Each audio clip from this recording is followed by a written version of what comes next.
Hey friends, it's Quenby, and today I have a video for you about how to find high-end, designer, more expensive clothing when you're outsourcing at the thrift store.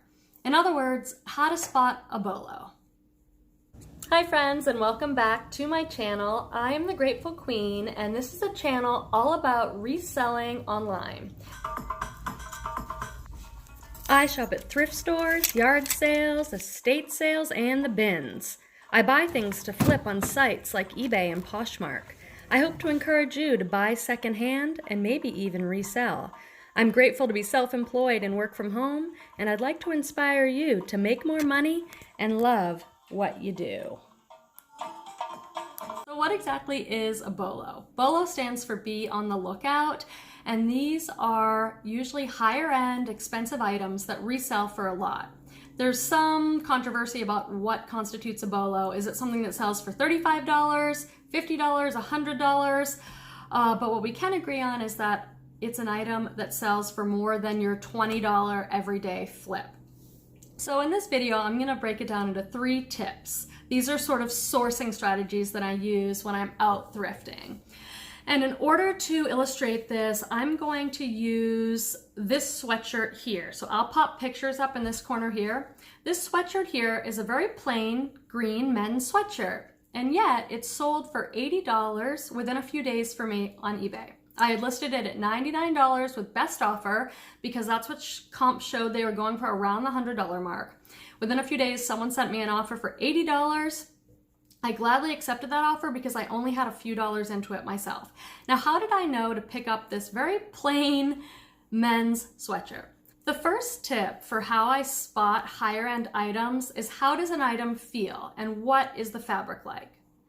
So when you're flipping through the racks, it's impossible to look up every single item because you'd be at the thrift store sourcing all day. So you have to use some discernment. And one of the best things I think we all have at our disposal is our hands and how things feel. So when I was flipping through the racks, I felt this sweatshirt first. Often higher end expensive clothes are made out of better fabric. So maybe they're 100% silk, or maybe they're made out of Pima cotton, which is the highest quality cotton. But this sweatshirt, when I was flipping through the racks and I felt it, it stopped me because it felt like quality. It was soft, it was thick, it just felt nice. And make sure you're touching and feeling the items. If you're shopping at the bin, some people wear gloves to stay protected, but some people choose to shop without the gloves because experienced resellers know that you want to be able to feel the fabric, because that's often your first indicator that it's a more expensive item. So tip number 2 is, where is the item made? Higher end items are often made in places like Italy, sometimes in the USA, but it's usually not made in China. So for example, with this sweatshirt, once I realized that it felt nice and I took it off the rack, I was looking around for some indicator of where it was made because I did not recognize the tag.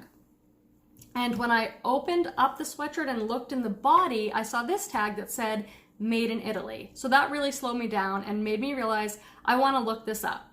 So the third tip is interesting tags. So let me show you the tag on this sweatshirt. You can see that on this tag, it's essentially a white square block with a lot of numbers. It didn't mean anything to me. There was no name brand. But what I did know from experience is that sometimes interesting tags like this are for higher end designer items because it costs more money for them to make this interesting tag. And if you look at the back, you can see the way the tag is sewn on at the 4 corners on the back. So I thought that was interesting enough for me to take a look. Another thing about tags is, if I show you this picture here, look and see that little barcode? That's a dry cleaning tag. So that was another really good clue for me. And I see dry cleaning tags out on items all the time when I'm sourcing. And if I see a dry cleaning tag, I stop and pull out my phone and look up the item brand name if I don't recognize it. Why? Because it costs money. It's expensive to dry clean clothes. And so usually people are only going to do it for items that are worth something. So a dry cleaning tag or a very interesting tag will definitely make me pull out my phone.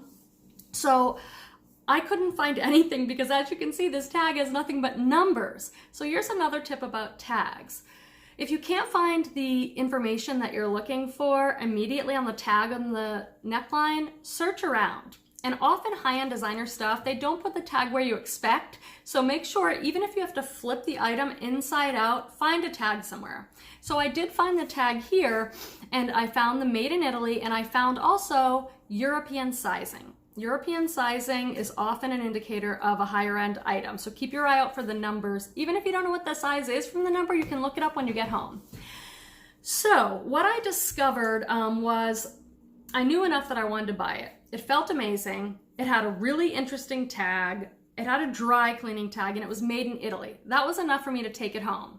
But when I got home, I had a really hard time finding the name brand on this. So I ultimately found it. See all this different information on the tag here? I had to look up all this information because I wasn't sure what was the name brand. Finally, when I put in this name, Mason Martin Marigiela, oh, I know I'm butchering that.